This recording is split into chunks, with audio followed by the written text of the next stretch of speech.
Welcome to Honors Human Geography. My name is Felicia Liebler. I'd like to introduce you to myself. This is my 21st year at Brookfield High School. I've taught courses like psychology and AP psychology, world histories, global themes, and of course, human geography.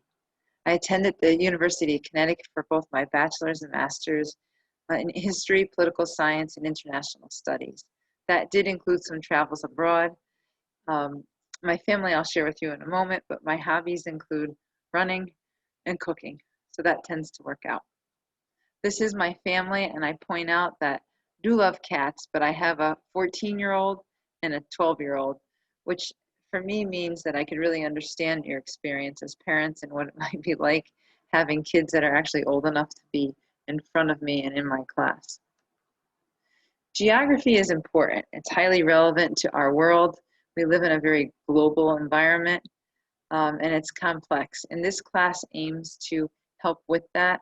It helps students to appreciate and understand their lives a little better.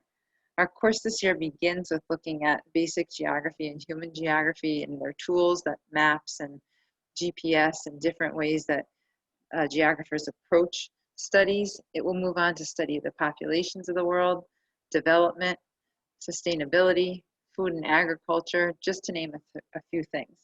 Students throughout the course this year will be tracking 2 countries throughout each unit so that they could better understand human geography by having a depth of knowledge of a couple countries to apply it to. One thing I wanted to note is the difference between an academic, honors, and AP class. So an AP class follows the Advanced Placement College Board curriculum. It's a college course in a high school environment.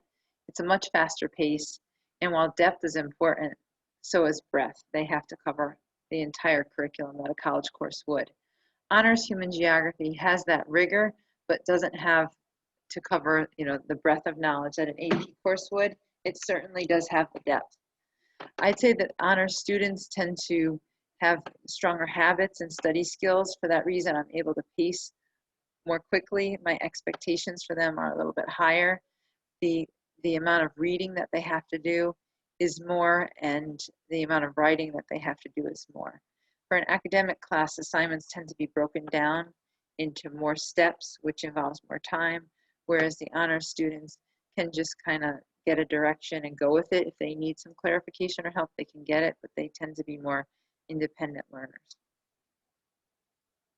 You can see some of the technologies we use for class: the Google Classroom, Zoom, of course, and Pearson is the textbook company, so each student has been issued an e-text, and upon request, they've been given hard copies of text to leave home, if that is, of course, their preference. Procedures each day are that students log into Zoom if they're home, everyone logs into the Google Classroom, and the Pearson textbook as needed. All work is submitted in the Google Classroom by the end of class or by the designated due date. I ask that students not spend more than 30 minutes on an assignment outside of class because they've already spent 80 or 90 minutes on it in class, and to communicate with me if they in fact need more time. Any work that goes beyond the due date would take a grade penalty of about 30%. That's not been an issue for me because students have been great about communicating their needs throughout the course of this year. Questions can be asked before, during, and after class in a variety of formats, from in person to Google Chats, to Zoom chats, to emails. All of that is fine, and the student can pick the way that they wish to communicate. Instructional format has been teacher-led, whole class, and we've been getting into more small groups and paired discussions. All work is typically submitted individually in the Google Classroom. 2020 does provide a new way of learning, which revolves around technology. So kids, I'm focusing mostly on Zoom and Google Classroom, but they may find other technologies that they wish to bring in, and that, of course, is encouraged. I ask that they stay organized, manage their time well. My goal for them is that their work is done relatively early and they have some time at home to relax and do things that they enjoy. If your student is in class, they have to keep their desk space. It's theirs for the year. They need to keep their masks on, covering both their nose and mouth. They are allowed to step out and take a mask break or a water break whenever they need it. We have been doing some whole class mask breaks because I have a close proximity to outside and the weather has been nice. So a few minutes of some fresh air goes a long way and helps you to regroup before the class continues. My only class requirement this year revolves around technology. A charged Chromebook every night. They can bring that charged Chromebook in and of course have a charger with them in case something goes wrong, some sort of earbud or ear pod. It doesn't hurt to have a folder with some paper and a writing utensil in it, but it's not required.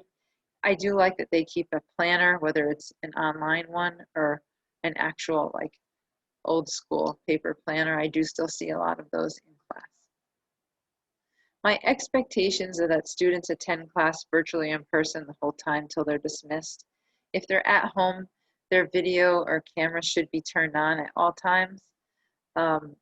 That way I can call on them and they can participate. They should be using their technology responsibly, turning in their work on time. I see a lot of etiquette and I see a lot of effective communication. I see a lot of positive language. Kids have been prepared so far this year. They've been very, I want to say creative about finding different ways of doing things or trying to figure something out if the way they wanted to do something didn't work, which I'm referring to as grit. I'm asking them to think about the end goal so they know their purpose for why they're doing something. And I would say they've exercised a lot of patience this year. Students have been wonderful. My philosophy on learning is that kids just demonstrate common sense. It tends to be that the best learning environments are warm, funny, friendly, but also respectful. Kids communicate often and for a variety of purposes. I need to know their needs. If they don't speak up, I don't know how best to help them get to the next step.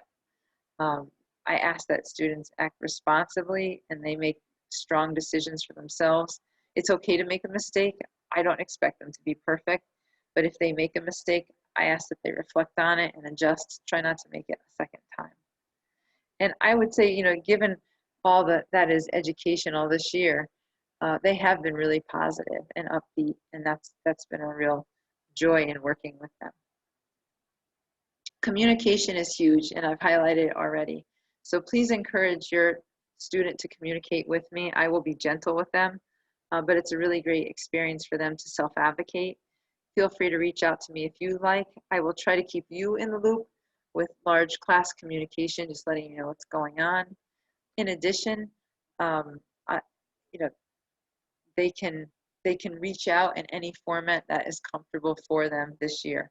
You're invited to be a guardian in the Google Classroom if you'd kind of like to know what's going on, but you don't need to know the day-to-day stuff. You are invited to do so. So I'd like to thank you for watching this open house video. I encourage you to reach out at any time this year if you have questions or concerns. Thank you.